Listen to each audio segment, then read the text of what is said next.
messieurs. Je voudrais tout d'abord adresser mes vifs remerciements au ministère de l'Équipement pour son approche participative des professionnels de la BTP au niveau des différentes manifestations organisées par le ministère, et en ce qui concerne les différents textes réglementaires des lois de la profession de la de BTP. Je remercie le comité d'organisation, en particulier M. le secrétaire général, les directeurs de la DAT, en particulier qui ne ménagent aucun effort pour faire avancer la profession de laboratoire de BTP. Je remercie également le ministre et le directeur général de la route pour les efforts déployés lors des derniers séismes qui a connu notre pays, le Haouz, en matière de désenclavement des routes rurales et désenclavement des zones sinistrées. Donc, l'ingénierie est le moteur principal pour la réussite de tout projet de BTP. Le laboratoire est un acteur permettant d'assurer la qualité et la sécurité. استماع إلى الكلمة الافتتاحية والتوجيهات الاستراتيجية للسيد وزير الجيل. Géotechnique fiable et au niveau de la phase d'exécution par la prospection des matériaux afin d'optimiser le taux de transport, facteur important dans le prix de revient du projet. Le nouveau code des marchés publics a mis fin à la problématique de la quasi-prix.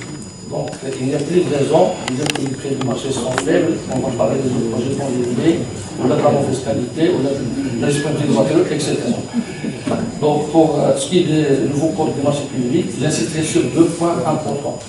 Vu que les nouveaux marchés sont ajoutés par des offres financières qui ne sont pas loin de l'estimation, donc il faut que l'estimation soit bien étudiée, à chaque estimation qu'elle confiera le prix des matériaux et la marge bénéficiaire aussi du prestataire du projet. Donc la marge bénéficiaire avec un exemple, 50%, 10%, 15% et la fin. Donc c'est un facteur très important. Ainsi que la sous-traitance également ça peut normaliser et peut être l'origine de certains problèmes de la mise en œuvre des projets de BTP. Je voudrais faire la mise au point au niveau de la profession de laboratoire de BTP et le traitement des dossiers, comme l'a dit notre ami qui a bien parlé de C12. Le traitement prend beaucoup de temps parce que c'est un système qui est très difficile.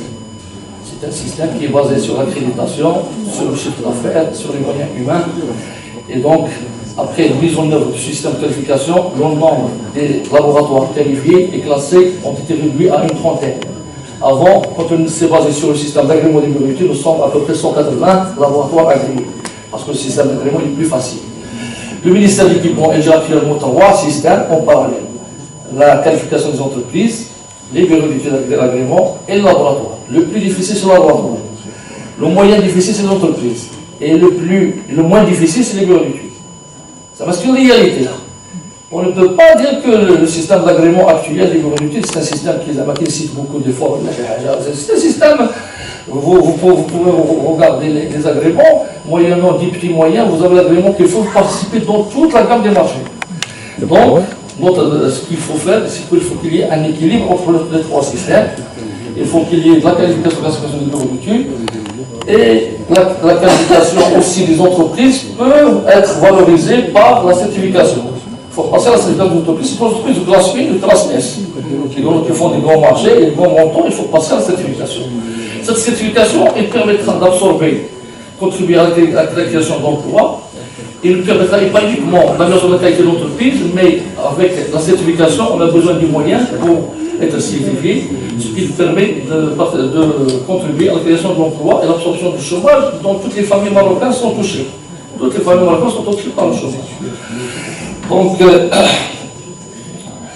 je voudrais parler également des critères qui démontrent cette difficulté, c'est que nous étions 43 laboratoires qui étaient qualifiés et classés, et nous sommes maintenant que 32. Ça veut dire que 25% ils ont abandonné.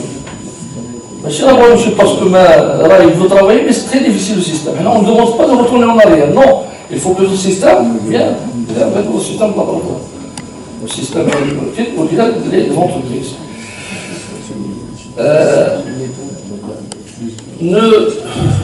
Nous saluons le problème qui existe au niveau du traitement des dossiers qui prend en retard.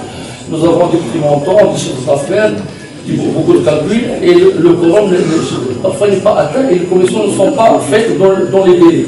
Ce qui pousse l'administration à faire de report. D'ailleurs, nous remercions le ministère de l'Équipement et nous saluons les amendements qui vont être faits en ce qui concerne le système de qualification des laboratoires, qui vont passer de 3 ans à 5 ans, avec un renouvellement chaque 2 ans. Et la révision également de la commission de qualification, qu'il faut éviter c'est-à-dire il faut réduire le nombre de personnes, de membres de la commission, pour que le traitement soit facile et rapide. Il ne faut pas rester dans les 15 membres de la commission, c'est un travail de la commission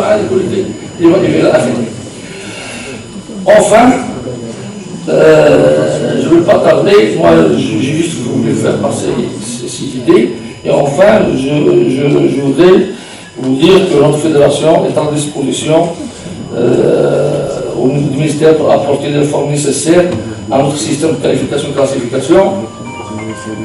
Également, il y a un autre point très important, c'est les matériaux. Parfois, les matériaux ne sont pas disponibles et les autorisations de carrière ne sont pas là et il n'y a pas de réalisation de projet. Là, il y a la réalisation de fiscalité. Et là, c'est le système d'autorisation des grands projets, il est régi par une loi qui est gérée par le ministère de l'Environnement. Actuellement, cette loi ne présente pas des éléments fiables et quantifiables pour autoriser un projet. Donc, je pense que, vu le poids du ministère de l'Équipement et sa référence, d'intervenir nécessairement plutôt pour améliorer le texte et que le fait des critères fiables pour autoriser les projets de carrière. Parfois, peut-être pas le projet est autorisé à Rachidien, il n'est pas autorisé à Guédir, il est autorisé à Nîmes. Donc, il faut qu'il y ait une unification au niveau de situation des projets de carrière et des matériaux. Et donc, notre fédération est à votre disposition pour contribuer au développement économique que peut être payé sous